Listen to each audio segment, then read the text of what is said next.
Hi guys, we are back for another question that we are going to solve, and this question is basically under sequences, arithmetic and geometry sequence. But for this particular one, we are going to deal under arithmetic sequences. So I believe you have some knowledge. Okay, I'm going to post a video about that, but then let's get into it.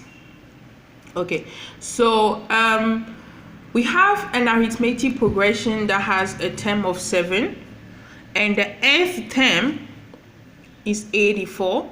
The 3nth term is 245, sorry, and then we are asked to find the value of n. Okay, so as I said, you need to know some knowledge, and then under arithmetic sequences formulas, quite easy. I think sometimes those formulas are actually given at in an exam hall, so it wouldn't be an issue for those who are having an exam.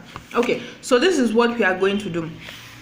So when we are dealing with arithmetic sequences, we need to know that the formula for any term in this arithmetic sequence is this way, is this one. So a n minus 1d.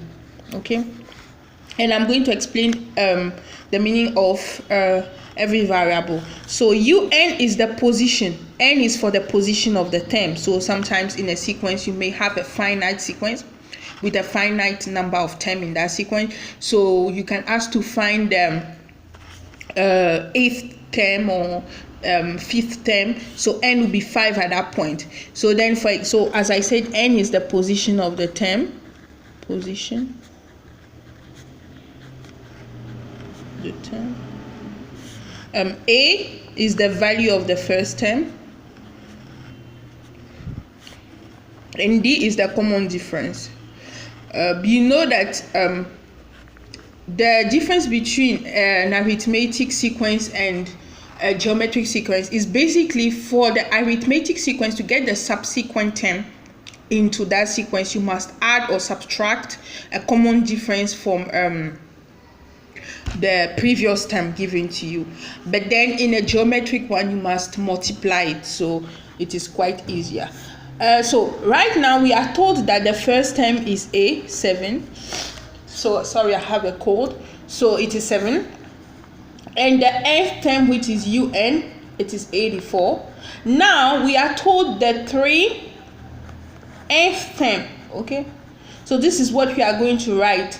u3n, it is equal to a plus 3n minus 1d. Okay, that is what you are supposed to write. So in this question, u3n, it is 245. So then by substituting all the numbers into the variables, we write 84, which is equal to 7, okay, plus n minus 1d, okay, because we don't know the common difference here, and then 245, which is 7, plus 3n minus 1d. Okay, so when you write something like that, the examiner understands that you know what you are talking about.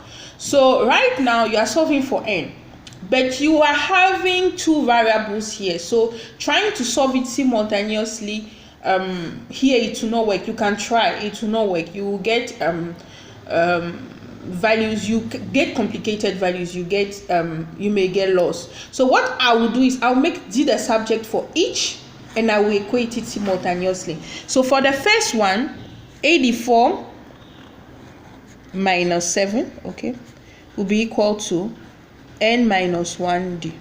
Okay, don't expand, just work it out that way. So 84 minus 7, you get 77, which is equal to n minus 1d. And as I said, I'm making d the subject, so you can write make d the subject, d the subject.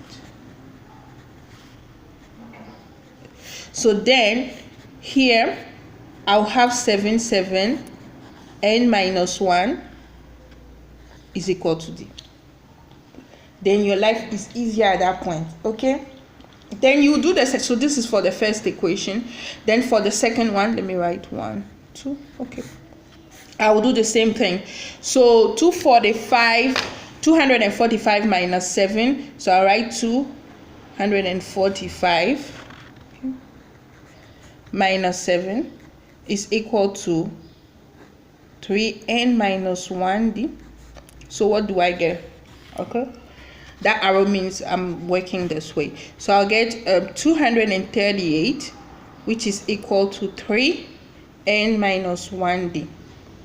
Okay, so this is what I'm having for the second one. And then I'm making d the subject, so I write 238 over 3n minus 1 is equal to d. As you can see, in the first equation, d is equal to this, and the second equation, d is equal to, so I can solve it simultaneously because these are the same here. So then I'll write 77 all over n minus 1. It is the same thing as 238, okay, 3n minus 1, and I'll solve it simultaneously. So I'll get cross multiplication. So I get 77 times 3n minus 1, which is equal to 238 n minus 1, and I will expand it. Okay, so 77 times 3, I'll get 231. Okay, sorry for the camera today. I think we are having some issue. So n minus 77, which is equal to 238n minus 238. Okay, then I'm grouping the n values. Okay, so it's quite easy. Let me group like terms. I'm seeing n, I'm grouping it in values as well.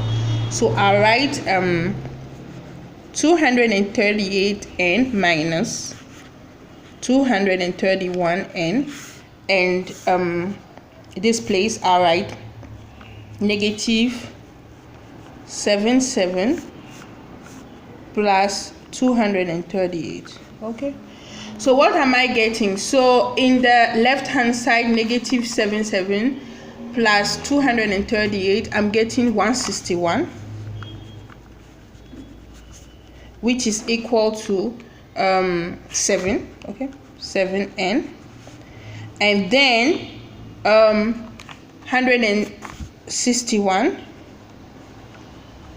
over 7. Okay, I think you get 23. Okay, yeah, so n here, it is equal to 23. Okay, so you can see that that is what we are supposed to do.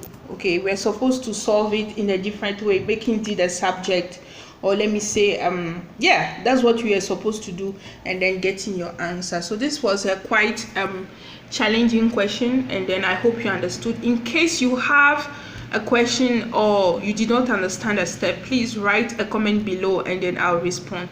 Thank you guys. Let's see us in another video. Thank you. Bye.